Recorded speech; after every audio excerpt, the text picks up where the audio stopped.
আসসালামু আলাইকুম রহমতুল্লাহি ওয়া বারাকাতুহু। সম্মানিত দর্শক, ত্রয়োদশ জাতীয় সংসদ নির্বাচনে বিএনপির একছত্র আধিপত্য এবং নিরঙ্কুশ বিজয়ের পর আওয়ামী লীগের মধ্যে এক ধরনের আত্মবিশ্বাস লক্ষ্য করা গেছে। অনেক ক্ষেত্রে আওয়ামী লীগের যারা নেতাকর্মী রয়েছেন তারা বেশ উৎফুল্ল, আনন্দের বন্যা এবং মনে হয় যেন আকাশের চাঁদ তারা পেয়েছে। কেউ কেউ প্রকাশ্য রাজনীতির স্বপ্ন দেখছে, অনেকে চিন্তা করছে যে শেখ হাসিনা যে কোনো মুহূর্তে ফিরে আসতে পারেন, আবার অনেকে আওয়ামী লীগের অফিসে বসে রাজনীতি করার স্বপ্নে বিভোর হয়ে পড়েছেন। ইতিমধ্যে বেশ কয়েকটি জায়গাতে আমরা শুনতে পেলাম যে নবনির্বাচিত সংসদ সদস্য তিনি আওয়ামী লীগের অফিস খুলে দিয়েছেন।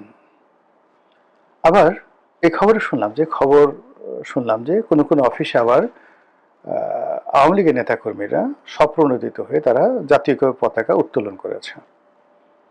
আবার পরবর্তীতে একটা অফিস বোধহয় পুড়িয়ে দেওয়া হয়েছে।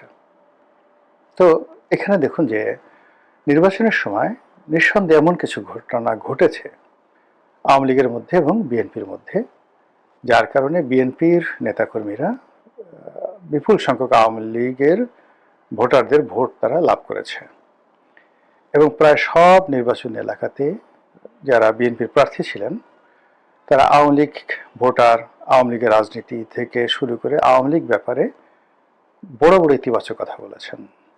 তাদের বক্তব্য হলো যে যারা অন্যায় করেননি, যারা ভালো কাজ করেছেন, কেবলমাত্র আওয়ামী লীগ করার কারণে তাদের বিরুদ্ধে কোনো রকম অন্যায় করা যাবে না, তাদেরকে হয়রানি করা যাবে না এবং তাদেরকে প্রকাশ্যে রাজনীতি করতে দিতে হবে এবং আমরা সেই নিরাপত্তা দেব।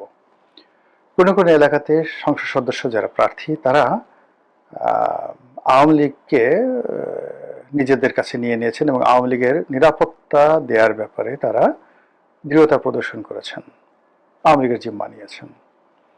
এবং আরো অবাক করার ব্যাপার হলো কিছু কিছু এলাকাতে নির্বাচনের পর আওয়ামী লীগের নেতাকর্মী সেই বিএনপির এক শ্রেণীর নেতাকর্মীর সঙ্গে একত্র হয়ে, বিএনপির মধ্যে যে গ্রুপ থাকে, দুটো গ্রুপ থাকে, তো একটা গ্রুপ আওয়ামী লীগের লোকের সাথে একত্র হয়ে তারা বিএনপির প্রতিপক্ষকে আচ্ছা মতো ঠ্যাঙ্গানি দিচ্ছে এবং সেই ঠ্যাঙ্গানিতে বিএনপির যারা লোকজন তারা কান্নাকাটি করে রীতিমতো অস্থির এবং তারা এখন না পারছে বলতে, না পারছে সহ্য করতে। এই কারণ হলো আওয়ামী লীগ টাকা মারেনি, বিএনপির যারা লোকজন আছে তারা আওয়ামী লীগের সাহায্য নিয়ে তাদের প্রতিপক্ষকে আচ্ছা মতো পিটুনি দিয়েছে। এটা যেখানে আওয়ামী লীগের বিদ্রোহী প্রার্থী হয়েছিল, না বিএনপির বিদ্রোহী প্রার্থী হয়েছিল, তো সেক্ষেত্রে বিদ্রোহী প্রার্থী যদি বিজয়ী হয়ে থাকে তাহলে ধানের শীর্ষের প্রার্থীর সমর্থকদেরকে মার দিচ্ছে, আর ধানের শীর্ষের প্রার্থী যদি বিজয়ী হয়ে থাকে তাহলে বিদ্রোহী প্রার্থীর যারা লোকজন রয়েছে তাদেরকে মারধর করছে। এবারে যারা বিএনপি জোটের শরিক দল হিসেবে বিজয়ী হয়ে এসেছেন, তো এই বিজয়ীরা তাদের নিজেদের দল, তারপরে ধানের শীষের যারা কমিটির যারা লোকজন তারা, আওয়ামী লীগের ভোট, সবার সাহায্য এবং সহযোগিতা নিয়েই সংসদে এসছে এবং সেই এলাকাগুলোতে এখন আইন শৃঙ্খলা রীতিমতো হুমকির মুখে। ব্যাপক সংঘর্ষ হচ্ছে বিভিন্ন জায়গাতে এবং এটি বাড়তে থাকবে। তো এই যে একটি অবস্থা, সেই অবস্থায় নিঃসন্দেহে আওয়ামী লীগের যারা লোকজন রয়েছে তারা খুশি হবেন। এর কারণ হল গত 17টি মাসে তারা কোনো কাজ করতে পারেননি। অধিকান্ত ডক্টর মোহাম্মদ ইউনূসের যে জমানা, এটাকে মানে ওই যে পঙ্কজ উদাসের মতো নিকলো না নিকাপ জামানা খারাপ হ্যায়, তো তারা বলতে গেলে অনেকটা হিজাব পরে, আওয়ামী লীগের লোকজন অনেকটা হিজাব পরে সমাজে চলাফেরা করতেন আর কোনো অবস্থাতে সেই হিজাব বা নেকাব তারা খুলতেন না। এর কারণ হলো জমানা খুব খারাপ, ডক্টর মোহাম্মদ ইউনূসের জমানা তাদের কাছে ভীষণ রকম বিষদায়ক ছিল। ফলে যে কোনো মূল্যে তারা ডক্টর মোহাম্মদ ইউনূসকে হটানোর জন্য বিএনপিকে সাহায্য করেছে, সহযোগিতা করেছে, এটা এখন একটা ওপেন সিক্রেট। তো কাজেই বিএনপি যখন বিজয়ী হয়েছে তখন তারা বিএনপির কাছে চাচ্ছে যে প্রতিদান চাচ্ছে। তো এই গেল দেশের অভ্যন্তরীণ রাজনীতিতে নির্বাচন কেন্দ্রিক বিএনপি এবং আওয়ামী লীগের যে সমঝোতা এবং নির্বাচন পরবর্তী সময় বিএনপি এবং আওয়ামী লীগের এই সখ্যতাকে নিয়ে দেশের স্থানীয় রাজনীতি এটা কেমন চলছে তার একটি প্রাথমিক যাকে বলা হয় জরিপ। এর বাইরে যেটি হবে আগামীতে সেটি আরো ভয়াবহ। ভয়াবহ হলো যে সকল আসনে জামাত জয়লাভ করেছে সে সকল আসনে জামাতের সঙ্গে আওয়ামী লীগের লোকের সখ্যতা হবে। এই কারণ হলো বিএনপি যে কাজগুলো তারা করছে সেটা সেই কাজগুলো হলো চাঁদাবাজি, মাস্তানি, রাহাজানি। তো এগুলো করে পুরো সমাজের যে নিয়ন্ত্রণ তাদের হাতে। আর যেহেতু তারা টাকা পয়সা কালেকশন করছে, থানা পুলিশের যে সকল দুর্বৃত্ত রয়েছে, যে সকল বাজে লোক রয়েছে, তাদের সঙ্গে এই ধরনের চাঁদাবাজদের একটা ভালো সম্পর্ক থাকে, ভাগাভাগি, বিচার সালিশ সবকিছু। তো সেক্ষেত্রে যিনি জামাতের সংসদ সদস্য তিনি তার নেতাকর্মীদেরকে নিয়ে বিএনপির যে চলমান যে দখল বাণিজ্য, চাঁদাবাজি, মাস্তানি এগুলোর বিরুদ্ধে তিনি কিছুই করতে পারবেন না। তো সেই ক্ষেত্রে যারা একটু স্মার্ট, চালাক, তারা করবেন কি, প্রশাসনের সাহায্য এবং সহযোগিতা নিয়ে ব্যাপক মাত্রায় আওয়ামী লীগ নেতাকর্মীদেরকে পুনর্বাসিত করার চেষ্টা করবেন। এবং আওয়ামী লীগ যদি সেই এলাকাতে ফিরে আসে এবং জামাতের নেতাকর্মীদের সঙ্গে যদি আওয়ামী লীগ একত্র হয়, তার সঙ্গে যদি জামাতের এমপি সাহেব থাকেন, তো সেখানে জামাত এবং আওয়ামী লীগ খুব দ্রুত জনপ্রিয় হয়ে উঠবে। এবং তারা কি করবে, বিভিন্ন জায়গাতে স্টায়ারিং কমিটি করবে, চাঁদাবাজ প্রতিরোধ স্টায়ারিং কমিটি, তারপর দুর্নীতি প্রতিরোধ স্টায়ারিং কমিটি, শান্তি শৃঙ্খলা রক্ষাকারী স্টায়ারিং কমিটি। এবং এই কমিটির সঙ্গে মুসল্লিরা থাকবে, ইমামরা থাকবে, শিক্ষকরা থাকবে, আওয়ামী লীগের নেতাকর্মীরা থাকবে, এবং ভালো ভালো আওয়ামী লীগের বদমাশগুলো নয়, ভালো ভালো নেতাকর্মীরা থাকবে এবং জামাতের লোকজন থাকবে। ফলে যে একটা সামাজিক বিপ্লব শুরু হয়ে যাবে, সেই বিপ্লবে জামাত এবং আওয়ামী লীগ তারা অনেকটা এগিয়ে যাবে। যে এলাকাতে বিএনপির পরিবর্তে আওয়ামী লীগের লোকজন, বিএনপির পরিবর্তে যেখানে জামাত জয়লাভ করেছে সেখানে আওয়ামী লীগের এই অবস্থা হবে। তো কাজে আগামীতে যে সংসদের ভিতরে রাজনীতি হচ্ছে, সংসদের বাইরের রাজনীতি হচ্ছে, পথে ঘাটে মাঠে দূতাবাসগুলোতে যা কিছু হচ্ছে, সব জায়গাতেই অনিবার্য হিসেবে আওয়ামী লীগ চলে আসবে, বিএনপির সাহায্যকারী শক্তি হিসেবে, জামাতের সাহায্যকারী শক্তি হিসেবে, কিংবা অন্যান্য যে সকল ছোট ছোট রাজনৈতিক দল যারা বিএনপির ধানের শীষ নিয়ে বা বিএনপির সমর্থন নিয়ে বা সংসদ সদস্য হয়েছে, তাদেরকেও আওয়ামী লীগের সহযোগিতা নিতে হবে এলাকায় মুভমেন্ট করার জন্য।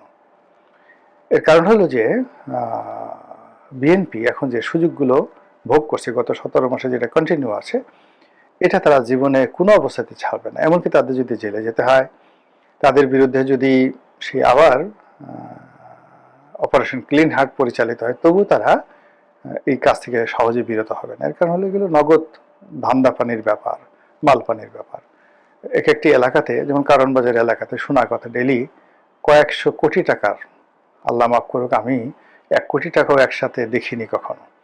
তো কয়েকশো কোটি টাকা, এখানে একটা জিনিস বলে রাখা ভালো, আমি কিন্তু মানে 1 কোটি টাকা একসাথে দেখিনি, মানে ব্যাংক থেকে উঠে 1 কোটি টাকা একত্রে রেখে আমার হয়নি, ট্রানজাকশন হয়েছে, বহু ট্রানজাকশন হয়েছে।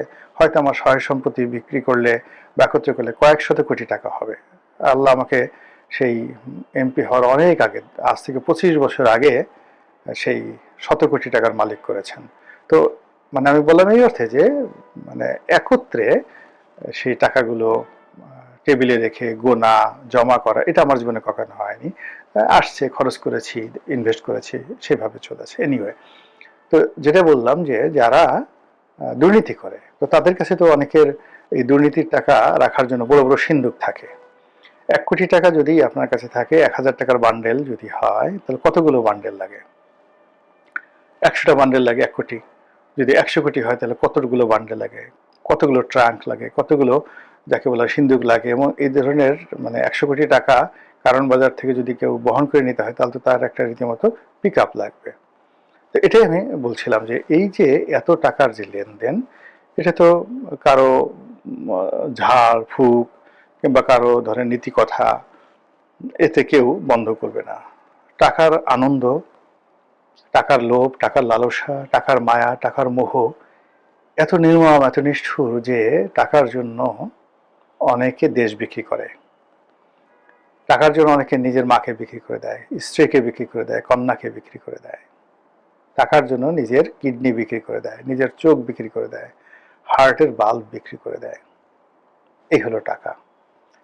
তো কাজেই সেই টাকা যারা শত শত কোটি টাকা চাঁদাবাজি করছে, তারা কোরআনের কোনো আয়াত দ্বারা বা হাদিসের কোনো যাকে বলা হয় নির্দেশনা দ্বারা এগুলো বন্ধ করে দেবেন, এটা হয় না। ফলে এদের বিরুদ্ধে একটা দুর্বার আন্দোলন গড়ে তুলবে যারা চাঁদাবাজ বিরোধী লোকজন, বিশেষ করে জামাতের যারা লোকজন যারা এটা প্রচার করছে। আর এই কাজ করার জন্য তাদের ম্যান পাওয়ার লাগবে, আর সেই ম্যান পাওয়ার এখন তারা আওয়ামী লীগ থেকে নেবে। এটাই হলো স্বাভাবিক রাজনীতির হিসাব। এবং সেই হিসাবে দূর থেকে বসে, বিশেষ করে দিল্লি থেকে বসে এই দৃশ্য দেখবে শেখ হাসিনা আর হাসবে এবং খুশি হবে।